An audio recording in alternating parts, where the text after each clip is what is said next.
Hi all, welcome to unique plus channel. இன்னைக்கு சேனல்ல பாத்தீங்க அப்படின்னா பால் ஸ்கில்ஸ் பத்தி ஷேர் பண்ண போறேன். அது என்ன பால் ஸ்கில்ஸ் அப்படின்னா, பால் யூஸ் பண்ணக்கூடிய சில ஸ்கில்ஸ் இருக்கு பால் யூஸ் பண்ணி. இப்போ எக்ஸாம்பிள் இது கிராஸ் மோட்டார் ஸ்கில்ஸ் வரக்கூடிய ஒரு ஆக்டிவிட்டிஸ் தான்.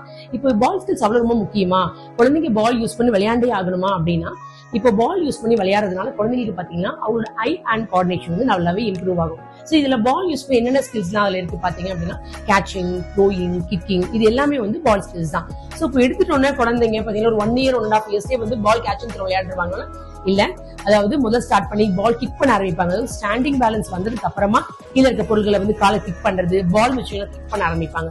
அதுக்கப்புறம் பாத்தீங்கன்னா த்ரோயிங் ஆப்ஜெக்ட்ஸ். நீங்க நார்மலாவே குழந்தைங்க பாத்தீங்கன்னா கையில என்ன பொருள் இருந்தாவே தூக்கி போட ஆரம்பிப்பாங்க.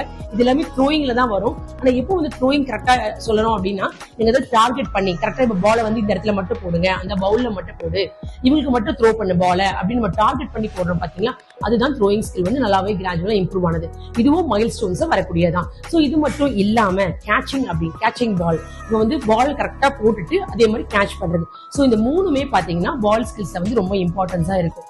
நான் பாத்தீங்கன்னா எல்னோ கிரேடி ப்ரீ ஸ்கூல்ல வந்து பாத்தீங்கன்னா நான் வந்து சென்சரி மோட் ஆக்டிவிட்டிஸ் வந்து கரிக்குலம் கொடுத்திருக்கேன். அந்த கரிக்குலம்ல பாத்தீங்க அப்படின்னா இந்த பால் ஆக்டிவிட்டிஸ் நான் வந்து இன்க்ளூட் பண்ணிருக்கேன். இதுக்காக அப்படின்னா குழந்தைங்களுக்கு வந்து attention, concentration, I and coordinations, இது எல்லாமே இந்த பால் மூலமா வந்து அவங்களுக்கு இம்ப்ரூவ் ஆகும். சோ பால் ஒரு பொருள் வந்து நார்மலான பொருள் எல்லார் வீட்லயுமே இருக்கும். சோ பேரண்ட்ஸ் பாத்தீங்க அப்படின்னா குழந்தைங்களால நீங்க ஒரு 5 years 6 years போனதுக்கு அப்புறம் தான் பால் ஆக்டிவிட்டி வெளியே த்ரோ பால் அனுப்பலாம், ஃபுட்பால் அனுப்பலாம் நினைக்காதீங்க.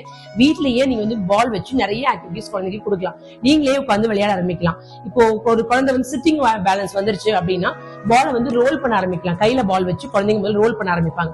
அதுக்கப்புறம் தான் பாத்தீங்கன்னா ஸ்டாண்டிங் வந்து கிக் பண்றது, அதுக்கப்புறம் கேட்ச் அண்ட் த்ரோ விளையாடுறது. நெக்ஸ்ட் பாத்தீங்கன்னா பவுன்சிங் அப்படின்றது பாலை அவங்களே போட்டு அவங்களே பிடிக்க ஆரம்பிக்கிறது. சோ இது எல்லாமே டார்கெட் மாதிரி தான். சோ குழந்தைங்க இது பண்ணும் பொழுது அவங்களோட கிராஜுவலா அட்டென்ஷன், கான்சென்ட்ரேஷன் இம்ப்ரூவ் ஆகும். அதே மாதிரி ஐ அண்ட் கோஆர்டினேஷன் நான் ஆல்ரெடி சொன்ன மாதிரி தான். நான் ஏன் பாலை ரொம்ப போக்கஸ் பண்றேன் அப்படின்னா, பால் வச்சு விளையாட பிடிக்காதவங்க யாருமே கிடையாது. எந்த ஏஜ் குரூப்னாலுமே பால் அப்படின்றது எல்லாருக்குமே பிடிக்கும். சோ வந்து பால் யூஸ் பண்ணி நிறைய ஆக்டிவிட்டிஸ் வீட்ல கொடுங்க. அவங்களோட ஸ்கில்ஸை வந்து நல்லாவே இம்ப்ரூவ் பண்ணுங்க. அப்பதான் குழந்தைங்களுக்கு ஸ்கூல் போனாலுமே அவங்க ஸ்போர்ட்ஸ் எல்லாம் போகும்போது பாத்தீங்கன்னா இது மேபி சின்ன ஹெல்ப்ஃபுல்லா இருக்கும் அவங்க ஸ்போர்ட்ஸ் அகாடமியில விளையாட ஆரம்பிக்கும் பொழுது. சோ குழந்தைங்களுக்கு நிறைய பால் ஆக்டிவிட்டிஸ் வீட்ல கொடுத்து அவங்களை யூஸ்ஃபுல் பண்ண வைங்க. தேங்க்யூ.